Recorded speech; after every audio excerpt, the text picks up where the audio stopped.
Hello friends, आज हम लोग बात करेंगे अर्टिकेरिया या हाइव्स के बारे में, जिसको शीतपित्त, जुलपित्ती, पित्ती उछलना, ददोरे पड़ना या धापड़ पड़ना के नाम से हम लोग जानते हैं। इसमें पेशेंट के शरीर पे लाल लाल उभरे हुए चकत्ते पड़ जाते हैं, जिसमें खुजली या जलन होती है।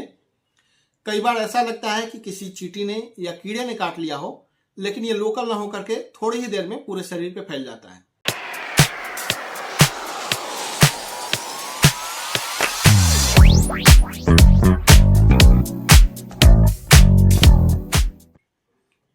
तो शुरू करते हैं हम लोग आज का अपना टॉपिक अर्टिकेरिया या हाइव्स के बारे में। तो जैसा कि मैंने बताया कि इसमें पेशेंट के शरीर पे लाल लाल उभरे हुए चकत्ते पड़ जाते हैं, जिसमें खुजली या जलन होती है और ये थोड़े ही समय में पूरे शरीर पे फैल जाते हैं।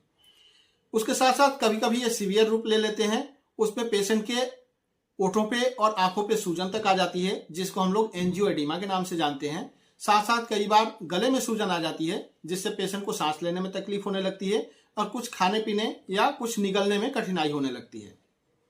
अगर बात करें हम लोग कारण की, तो पेशेंट ये समझते हैं कि कुछ खाने पीने की वजह से या किसी एलर्जी वाले वस्तुओं के डायरेक्ट कांटेक्ट में आने की वजह से उन्हें यह हुआ है। लेकिन बहुत सारे रिसर्च के बाद ये पता चला है कि इसकी पैथोलॉजी अननोन है और ये इडियोपैथिक पैथोलॉजी से होता है, जिसके होने का कोई ठोस कारण अभी तक पता नहीं चल पाया है।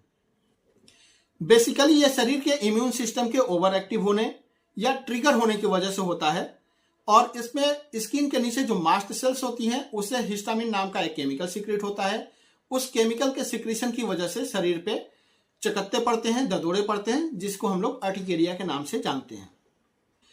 फिर भी 2 से 5% केस में ये खाने पीने की वस्तुओं से या एलर्जी करने वाले किसी पदार्थ के डायरेक्ट कांटेक्ट में आने की वजह से ये डेवलप होता है। उसके बाद भी 90 to 95% केस में आज भी इसके होने की पैथोलॉजी का कारण का पता नहीं चल पाया है। अगर इसके नोन कॉजेस की बात करें, तो जो पहला कॉज है वह है इन्फेक्शन। तो इन्फेक्शन की वजह से अर्टिकेरिया बच्चों में ज्यादा देखने को मिलता है।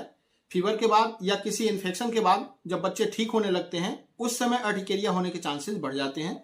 उसके साथ साथ जो इंटेस्टाइनल पैरासाइट्स होते हैं, जैसे टेपवॉर्म, एस्कैरिस, रिंगवॉर्म, इनकी वजह से भी अर्टिकेरिया होने के चांसेस होते हैं। नेक्स्ट कॉज है वह है मेडिसिनल कॉज। तो कुछ पेन किलर्स या कुछ एंटीबायोटिक ऐसे होते हैं जिनके सेवन करने के बाद अर्टिकेरिया होने के चांसेस होते हैं। नेक्स्ट कॉज है इंसेक्ट बाइट। इंसेक्ट बाइट के बाद कई बार लोकल रिएक्शन के साथ साथ पूरे शरीर पर अर्टिकेरिया होने के चांसेस बढ़ जाते हैं। नेक्स्ट जो कॉज है वह है फूड आइटम्स। कुछ फूड आइटम्स ऐसे होते हैं जो हिस्टामिन रिच होते हैं, जिसमें कि एग, मीट, मूंगफली, अखरोट, बादाम या मटर होते हैं, जिनके सेवन के पश्चात अर्टिकेरिया होने के चांसेस बढ़ जाते हैं। नेक्स्ट है फिजिकल कांटेक्ट। तो कुछ घास या पौधे ऐसे होते हैं जिसके डायरेक्ट कांटेक्ट में आने की वजह से, या कुछ फूल या उनके पॉलन ग्रेन्स ऐसे होते हैं जिनके डायरेक्ट कांटेक्ट में आने से, या कुछ केमिकल्स जैसे पेस्टिसाइड्स, कुछ डिओ या परफ्यूम्स, जिनके डायरेक्ट कांटेक्ट में आने पे अर्टिकेरिया होने के चांसेस होते हैं। अगर हम लोग बात करें डायग्नोसिस की, तो अर्टिकेरिया के diagnosis mainly clinical sign symptom को देख करके ही बना ली जाती है। कुछ क्लिनिक और पैथोलॉजिकल सेंटर ऐसे हैं जो एलर्जी टेस्ट करते हैं और एलर्जी टेस्ट के बाद वो आपको एक लंबी सी लिस्ट देते हैं और वो ये क्लेम करते हैं कि जिस जिस चीज़ों से आपको एलर्जी डिटेक्ट हुई है, अगर आप उनका परहेज करेंगे तो आपकी अर्टिकेरिया की समस्या खत्म हो जाएगी या समाप्त हो जाएगी। लेकिन ऐसा होता नहीं है। इनके रिजल्ट फॉल्स पॉजिटिव होते हैं और इनके फॉल्स होने की संभावना बहुत ज़्यादा होती है।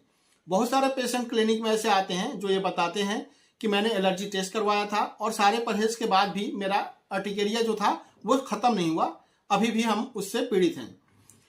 अगर आपको एलर्जी टेस्ट की जरूरत महसूस होती है तो आप किसी फिजिशियन या डर्मेटोलॉजिस्ट से मिल लीजिए। अगर उनको ऐसा लगता है कि आपको एलर्जी टेस्ट की जरूरत है तो आपको प्रेस्क्राइब करेंगे। अदरवाइज जितने पैसे में आप एलर्जी टेस्ट करवाएंगे, उतने पैसे में आप अपने अर्टिकेरिया का पूरा ट्रीटमेंट करवा सकते हैं। इंडिया में एलर्जी टेस्ट की कॉस्ट लगभग 6,000 से 8,000 के आसपास आता है और लगभग इतने ही पैसों में आप अपने अर्टिकेरिया का पूरा ट्रीटमेंट करवा करके निश्चिंत हो सकते हैं। अगर हम लोग बात करें ट्रीटमेंट की, तो अर्टिकेरिया का ट्रीटमेंट थोड़ा टाइम टेकिंग होता है, लेकिन अगर सही तरीके से इसका ट्रीटमेंट किया जाए तो यह पूरी तरह से ठीक हो सकता है। अगर हम लोग बात करें मॉडर्न मेडिसिन की, तो अर्टिकेरिया में यूज होने वाली जो मेडिसिन होती हैं वो काफ़ी सेफ ग्रुप की होती हैं।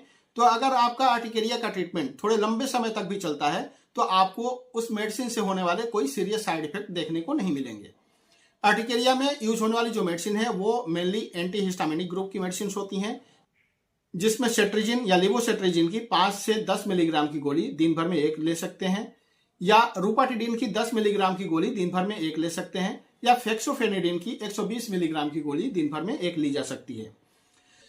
अगर आपकी अर्टिकेरिया की समस्या क्रोनिक है और सीवियर है तो एंटीहिस्टामिनिक ग्रुप की मेडिसिन के साथ साथ इम्यूनोसप्रेसेंट ग्रुप की मेडिसिन को लेने की जरूरत आपको पड़ेगी।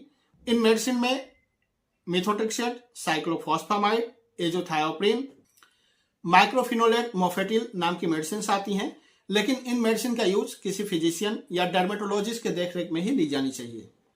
अगर हम लोग बात करें आयुर्वेदिक ट्रीटमेंट की, तो आयुर्वेद में अर्टिकेरिया को हम लोग शीत पीत के नाम से जानते हैं और शीत पीत का काफी इफेक्टिव ट्रीटमेंट आयुर्वेदा में उपलब्ध है। अगर आयुर्वेदिक मेडिसिन से ट्रीटमेंट की बात करें तो निम्बादी चूर्ण 1 चम्मच सुबह शाम गर्म पानी से, हरिद्राखंड 1 चम्मच कुनकुने दूध के साथ सुबह शाम, और उसके साथ साथ शीत पीत भंजन रस की 2 गोली सुबह शाम अगर हम लेते हैं तो अर्टिकेरिया से पूरी तरह से निजात पा सकते हैं। अगर हम लोग घरेलू इलाज की बात करें तो नारियल तेल में देसी कपूर को मिला करके अप्लाई करने पे अर्टिकेरिया में इंस्टेंट रिलीफ देखने को मिलता है।